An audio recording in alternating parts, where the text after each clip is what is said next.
The daylight hours in a nursing home are a complete lie. Families visit, doctors smile, and everybody pretends they are not terrified. But I know what actually happens when the heavy wooden doors lock for the night. My name is Martha.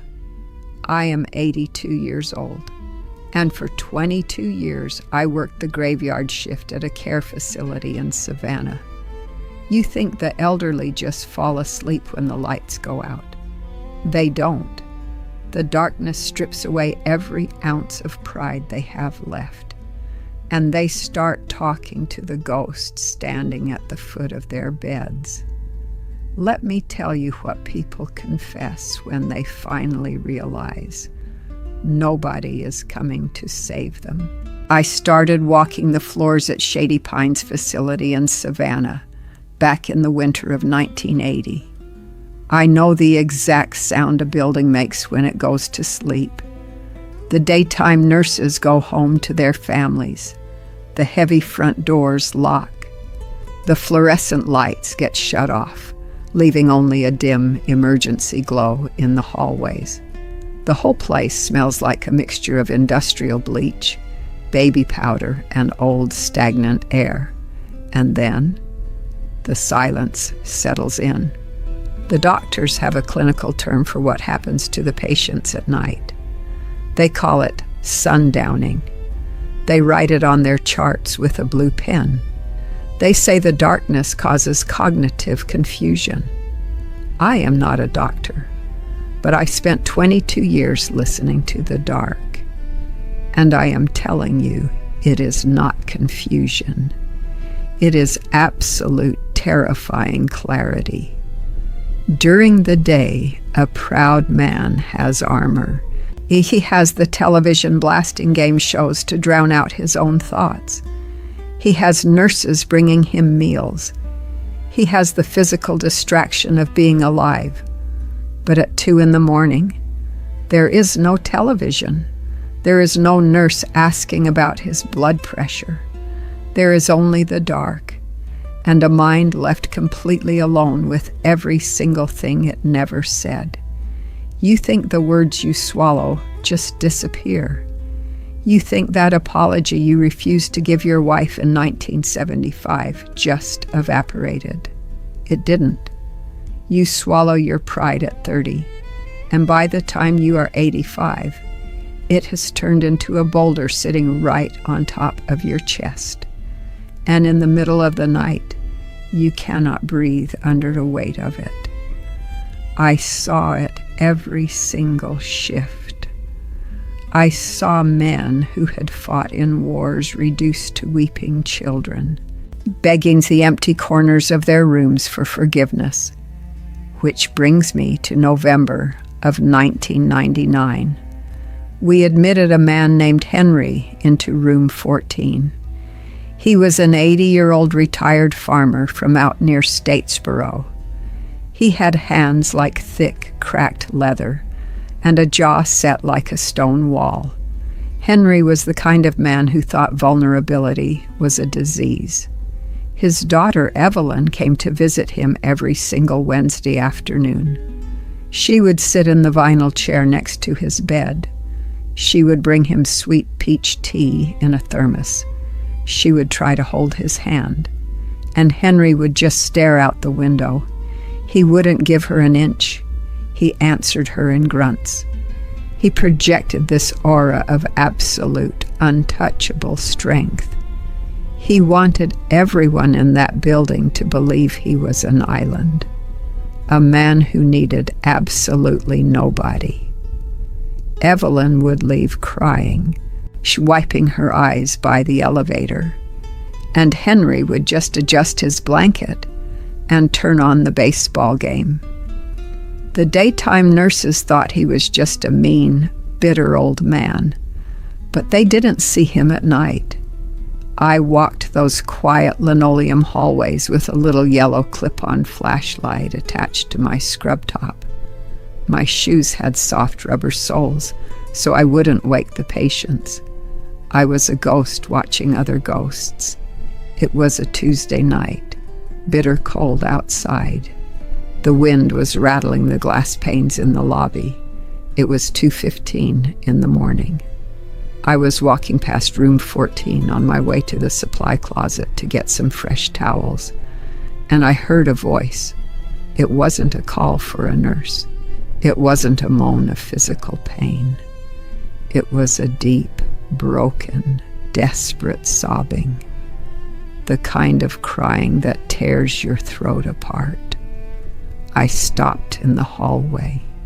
I unclipped my little yellow flashlight.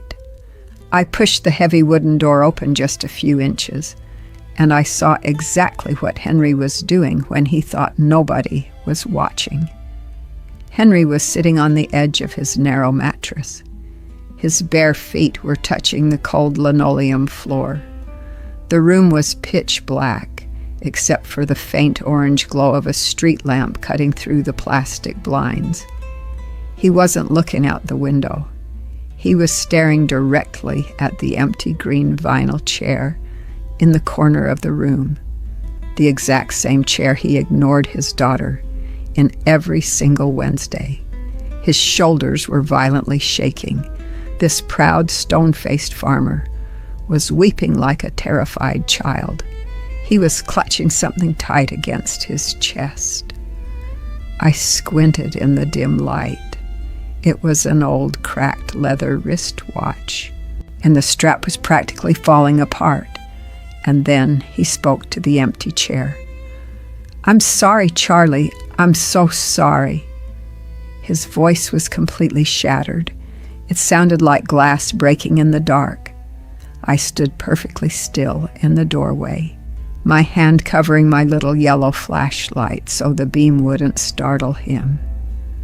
Charlie was his older brother. I knew that from reading his medical intake files. Charlie had been dead for over 10 years. Henry leaned forward, the tears dripping off his chin onto his thin white hospital gown. He looked at the empty vinyl chair and he said the words that still haunt me to this day. "I got the land, Charlie. I won the fight. But I lost you, and the land doesn't talk to me at night." Silence. Just the sound of an 80-year-old man choking on his own regret. 30 years. And they had a 30-year blood feud over a few acres of inherited Georgia dirt. 30 years of refusing to sit at the same Thanksgiving table. 30 years of building walls to prove who was right. And what did winning get him? It got him a bed in room 14 and a ghost sitting in a green chair. I backed out of the room quietly. I let the heavy door click shut. Henry died 3 days later. His heart just gave out in his sleep.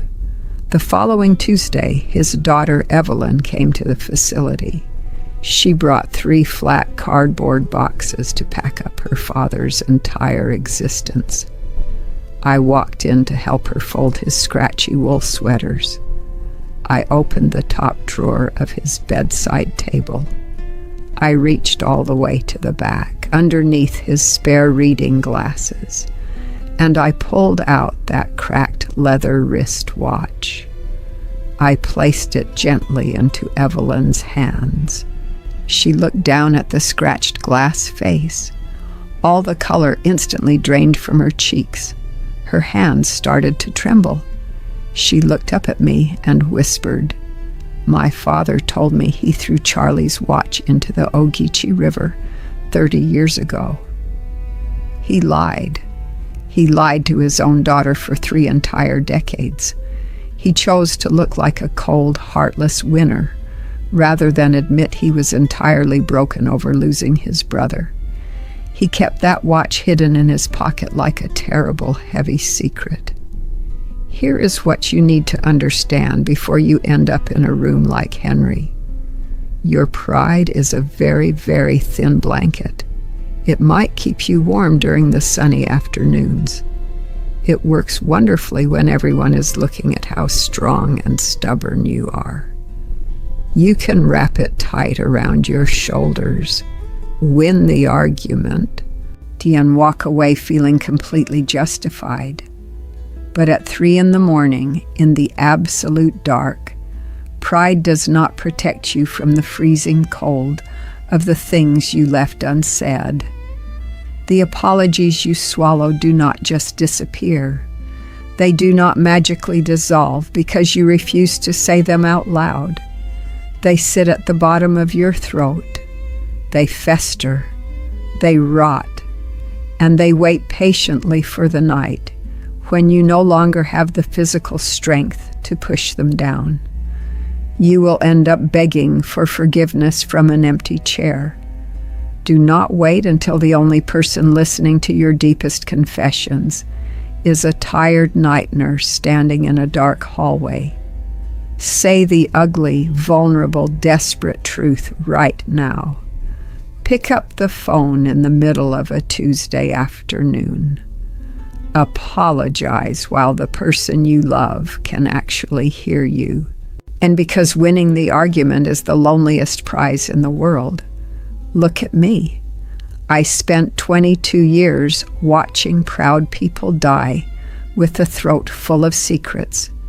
Don't let your stubbornness put you in one of those beds. If there is someone you are refusing to call right now because you need to be right, pick up the phone today. Tell them the ugly truth. Apologize while they can still hear your voice. If my shifts in the dark can save you from a lonely room, then help me reach someone else who is drowning in their own pride. Subscribe to this channel. Share this video with someone you need to make peace with. Leave a comment below. Tell me who you are going to call today. I read every single one. Winning the argument is never worth losing the person. Make the call before you go.